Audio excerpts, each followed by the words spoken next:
ओकरा भूत ऐसा भगाना क्या नर का इंडिया बोले भारत माता की, भारतीय जनता पार्टी। जामवंत जी थे जो सबसे बुजुर्ग थे, वो हनुमान जी को बोले कि हनुमान तुम चुप कैसे बैठे हो, तुम चाहो तो तुम कुछ भी कर सकते हो। तब फिर हनुमान जी को अपना ताकत का स्मरण हुआ। नमस्कार साथियों, आप देख रहे हैं राष्ट्र निर्माता मुद्दे राष्ट्रहित के। जैसा कि आप लोग देख रहे हैं, हमारे पीछे युवा कार्यकर्ताओं की भीड़ लगी हुई है। भारतीय जनता पार्टी के सारे युवा कार्यकर्ता यहाँ पर जमा हुए हैं और युवाओं से संवाद ऐसा कार्यक्रम ये लोग करने वाले हैं।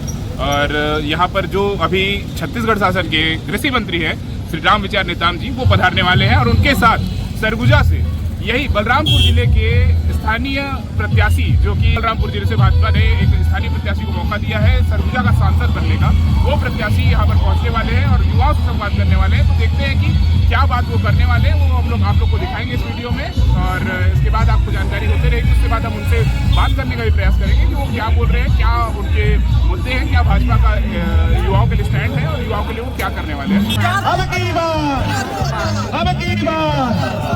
राम विचार नेताम जिंदाबाद, जिंदाबाद, जिंदाबाद, राम जिंदाबाद, महाराज जिंदाबाद, जिंदाबाद, जिंदाबाद, भारत माता की, माता की, नरेंद्र मोदी जिंदाबाद, जिंदाबाद, जिंदाबाद, हम की बात, हम की बात।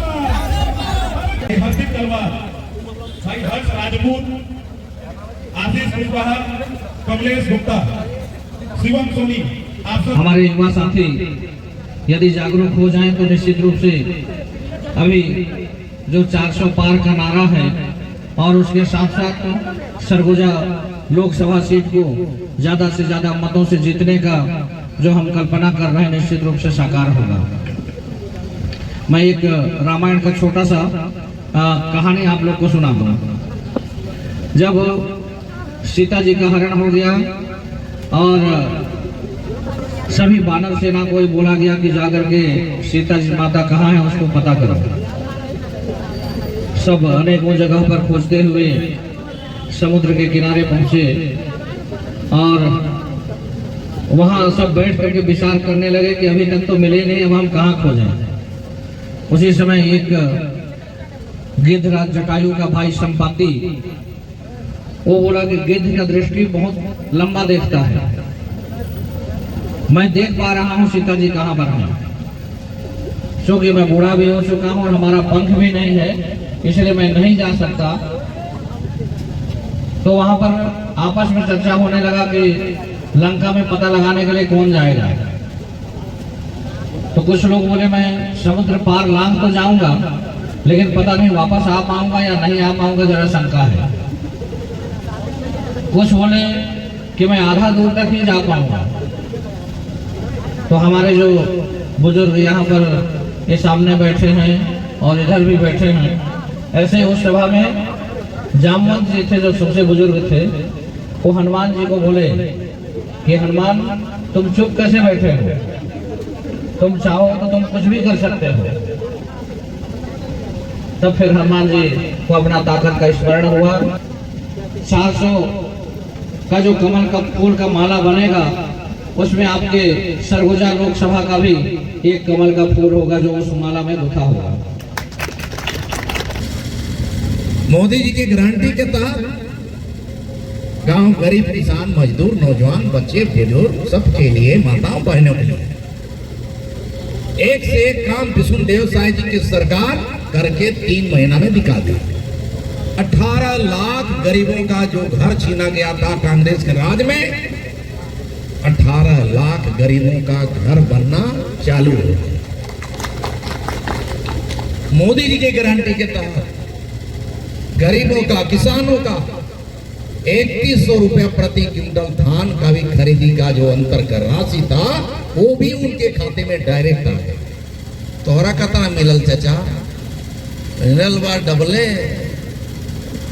मोदी जी की गारंटी के तहत यहाँ के माताओं बहनों को हर महीने 1,000 रुपया उनके खाते में जमा शुरू हो गया।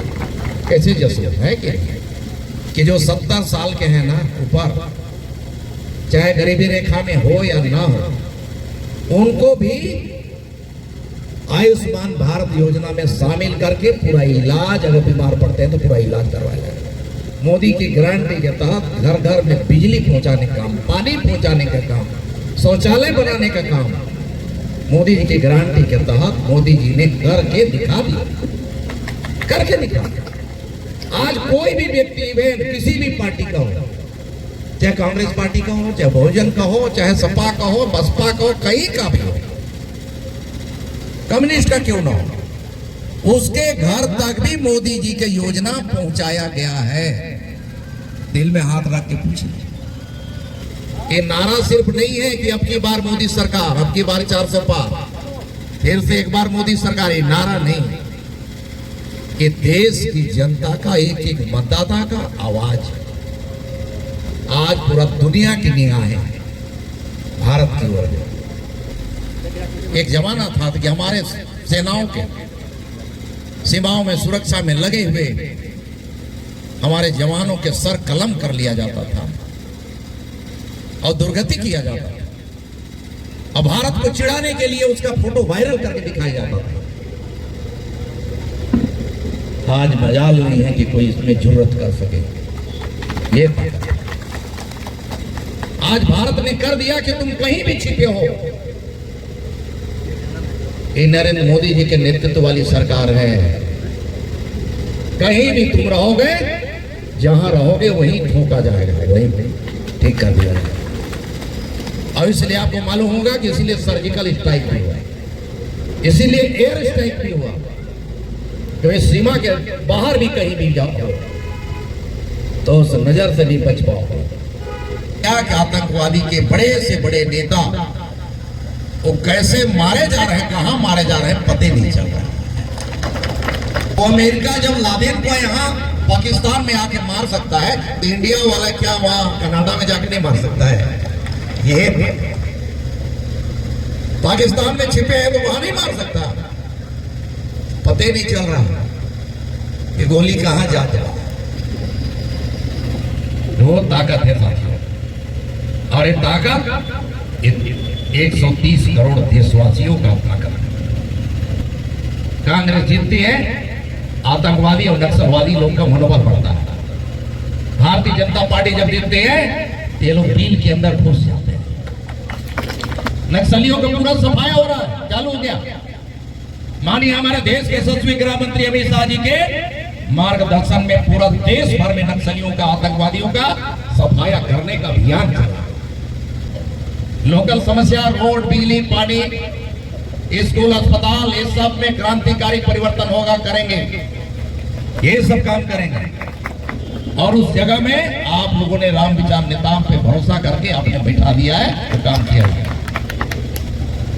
और इसलिए साथियों, हम सब मिलकर इस बार 400 पार जब करना है, तो हमारा ये विधानसभा से, पिछली बार हम लोग 30,000 से जीते, विधानसभा हम 30,000 से हम लोग जीते। आप सबके मेहनत, आप सबके परिश्रम, आप सबके सहयोग से, आशीर्वाद से चचा। लेकिन लोकसभा में मोदी जी को हम लोग को यहाँ से सांसद बना के मोदी जी के यहाँ भेजना है। इसलिए यहाँ से डबल 30-60,000 वोट से जीतना चाहिए।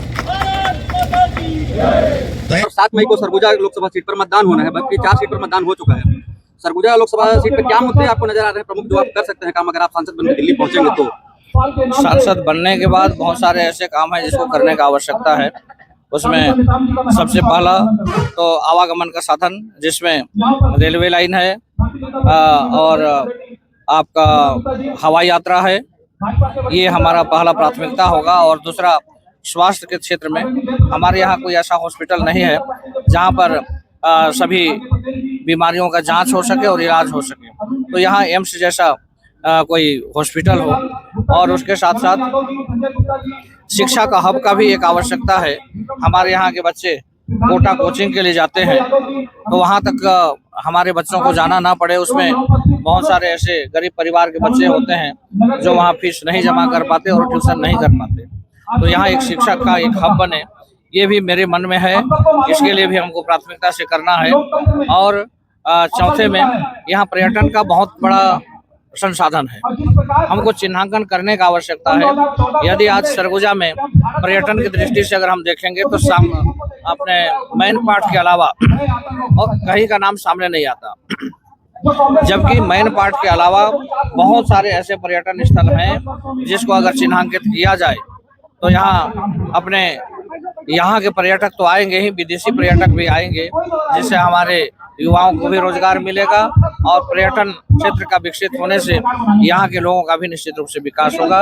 ये हमारा निश्चित ही जिस प्रकार से वातावरण है पूरे प्रदेश में, उसमें 11 का 11 लोकसभा सीट हम भारतीय जनता पार्टी, हमारी पार्टी जीत रही है, भारी मतों से जीत। युवा मोर्चा के कार्यक्रम के लिए आए थे मंत्री जी, तो युवाओं के लिए कांग्रेस घोषणा कर रही है कि 30 लाख रोजगार देंगे, उसका कैलेंडर निकाल रही है, तो आपका क्या स्टैंड है उसके ऊपर? अरे भाई, उसकी दुकान बंद हो गई है। मोहब्बत की दुकान नहीं चलेगी मतलब? कोई दुकानें उसके कुछ है नहीं, काउंटर है नहीं, वैसे बांट रहा है फर्जी। कांग्रेस वाले, कांग्रेस बेचारे किसी तरह से अपना अस्तित्व की लड़ाई लड़ रहे हैं, उनका सिंबल बचाने का। इस लोकसभा का जो रिजल्ट आएगा इसमें कांग्रेस को अपना सिंबल बचाना मुश्किल हो जाएगा, ये स्थिति है। और निश्चित ही इस बार 400 पार पूरे देश में वातावरण हो रहा है। धन्यवाद सर। नहीं भी आज का कार्यक्रम था युवा चौपाल। राष्ट्रीय नेतृत्व के आह्वान पर भारतीय जनता युवा मोर्चा बूथ स्तर पर युवाओं को कनेक्ट करने के लिए, अपनी बातों को वहां पर पहुंचाने के लिए, नरेंद्र मोदी जी की 10 साल की उपलब्धियां हैं उन तक युवाओं तक पहुंचाने के लिए युवा चौपाल का आयोजन जगह जगह पर कर रही है। उसी कड़ी में आज रामानुजगंज के शहर में ललन साय चौक पर युवा चौपाल का आयोजन किया गया। इस चौपाल में हमारे लोकसभा के जो प्रत्याशी हैं चिंतामणि महाराज जी और छत्तीसगढ़ के हमारे मंत्री, इस क्षेत्र के विधायक आदरणीय रामविचार नेताम जी ने भी इस युवा चौपाल में अपना समय दिया और युवाओं को उससे सीधा संवाद किया। नारा है 400 के पार, युवाओं को कितना योगदान रहेगा? निश्चित ही देश के जो रीढ़ की हड्डी है वो युवा है और युवाओं का 100% योगदान रहने वाला है। युवा बढ़ चढ़कर भारतीय जनता पार्टी का समर्थन कर रहे हैं, माननीय नरेंद्र मोदी जी का समर्थन कर रहे हैं, जिसका आज प्रत्यक्ष उदाहरण इस युवा चौपाल का जो भीड़ था। कुछ नए युवाओं ने भी आज जो कांग्रेस से बीजेपी में शामिल हुए हैं, उनको लेकर भी क्या कहना है? निश्चित ही देश में मोदी जी का लहर है, चारों तरफ भारतीय जनता पार्टी की एक लहर चल रही है, जिसको देखकर भारतीय जनता पार्टी की रीति नीति से प्रभावित होकर युवा आज भारी संख्या में युवा मोर्चा के साथ, भारतीय जनता पार्टी के साथ अपना कदम से कदम मिला रहे हैं। उसी का एक छोटा सा उदाहरण आज इस युवा चौपाल में हम सभी को देखने के लिए मिला। पूरे भारत में बीजेपी का बहुत बड़ा वोट बैंक माना जाता है महिलाओं को, तो आपके कार्यक्रम में कुछ युवतियां कम दिखाई दी, युवा बस मेल ज्यादा तो मौजूद रहे। निश्चित ही ग्रामीण एरिया है और रात्रि समय का यह कार्यक्रम है, उसके चलते कुछ महिलाओं का हमारे कार्यक्रम में उपस्थिति कम हो पाया, पर ऐसा नहीं है कि हमारे कार्यक्रम में जो हमारी बहनें हैं वो उपस्थित नहीं हुई। मंत्री जी से भी सवाल लिया ये वाला, आप लोग से भी सवाल लेना चाहता हूँ कि 30 लाख रोजगार जो कांग्रेस वादा कर रही है और कैलेंडर जारी किया है, तो उस पे आपका क्या वो है? देखिए, कांग्रेस की बातों के जो घोषणा पत्र हैं वो सिर्फ जैसे हम टॉम एंड जेरी का जो एक खेल देखा करते थे टीवी पर, उससे कम नहीं है। 70 साल में बहुत सारे उन्होंने वादे किए। छत्तीसगढ़ में भी भूपेश बघेल ने बहुत सारे वादे किए थे, पर कोई भी वादा उन्होंने पूरा नहीं किया। देश में एक ही नेता है जो ट्रस्टेड भी है और पूरा प्रैक्टिकल है। हम लोगों ने मोदी जी पर 10 साल विश्वास किया और उन्होंने हमने परखा है, जांचा है और उनको विश्वास किया है, और पुनः उसी विश्वास के साथ उनकी घोषणाओं पर हम विश्वास करके उनके साथ हम कदम से कदम मिलाने को तैयार हैं। मतलब कांग्रेस का घोषणा पत्र कोई भी विश्वास लायक नहीं, वो चुनावी जुमला है। आप देखिए, छत्तीसगढ़ में उन्होंने युवाओं को बेरोजगारी भत्ता देने की बात की थी, पर छत्तीसगढ़ में किसी भी युवा को बेरोजगारी भत्ता नहीं मिला। उन्होंने खाना पूर्ति के नाम पर कई सारे नियम लगाकर, उसमें स्टार लगाकर, जहां पर 100% युवाओं को बेरोजगारी भत्ता देना था, उन्होंने कई नियम कानून के साथ उनके साथ छलावा किया है। तो निश्चित तौर पे कांग्रेस को विश्वास यहाँ के युवा या भारतीय जनता पार्टी के लोग नहीं करने वाले। भारतीय जनता पार्टी के लोग कहाँ से करेंगे, प्रदेश के युवा लोग तो बिल्कुल भी नहीं कर रहे हैं। लोकसभा चुनाव का प्रचार जो है अब लास्ट है, क्योंकि 7 मई को जो है मतदान होना है सरगुजा लोकसभा सीट पर, और युवा मोर्चा को भी बड़ी जिम्मेदारी मिली है। आपको लंबे समय से युवा मोर्चा में है। निश्चित ही चुनाव के प्रचार जोर शोर से चल रहा है और इसमें युवा मोर्चा अपनी महत्वपूर्ण भूमिका भी निभा रहा है, और पूरे प्रदेश भर में हम लोगों ने अब तक 3480 युवा चौपाल इस प्रकार के कर चुके हैं, और 5000 का लक्ष्य है जो 7 तारीख तक आते आते हम वो युवा चौपाल का कार्यक्रम पूरा कर लेंगे। और निश्चित ही जब युवा चौपाल के माध्यम से देखने को मिल रहा है, जो युवा है या नागरिकगण है, उनके मन में ये मोदी जी को लेकर बहुत उत्साह है, और वो सरगुजा की जो जनता है वो भी लोकसभा की, वो 7 तारीख का इंतजार कर रही है कि हम कैसे मतदान करें और मोदी जी को धन्यवाद करें उनके कार्यों के लिए। सरगुजा सीट पर जो है आपको युवा मोर्चा में बहुत लंबे समय से है, किस तरह की जिम्मेदारी युवा मोर्चा को मिली सरगुजा सीट पर बीजेपी को दिखाने की? युवा मोर्चा को युवा चौपाल प्रत्येक शक्ति केंद्र में करने का ऐसा लक्ष्य दिया गया है, साथ ही मोटरसाइकिल रैली वगैरह, का भी कार्यक्रम युवा मोर्चा करेगा। साथ में बड़ी संख्या में हम देख रहे हैं कि जो विभिन्न राजनीतिक दल हैं, जैसे कांग्रेस है, आम आदमी पार्टी है, बड़ी संख्या में युवा आज मोदी जी की रीति नीति और उनसे कार्यों से प्रभावित होकर आज भारतीय जनता पार्टी ज्वाइन कर रहे हैं। आज हमारे रामानुजगंज में भी जो युवा चौपाल हुआ, इसमें काफी हमारे युवा अनुसारी के जो युवा थे, आज भारतीय जनता पार्टी का उन्होंने दामन थामा और कहीं ना कहीं माननीय नरेंद्र मोदी जी के रीति नीति से वो प्रभावित हुए।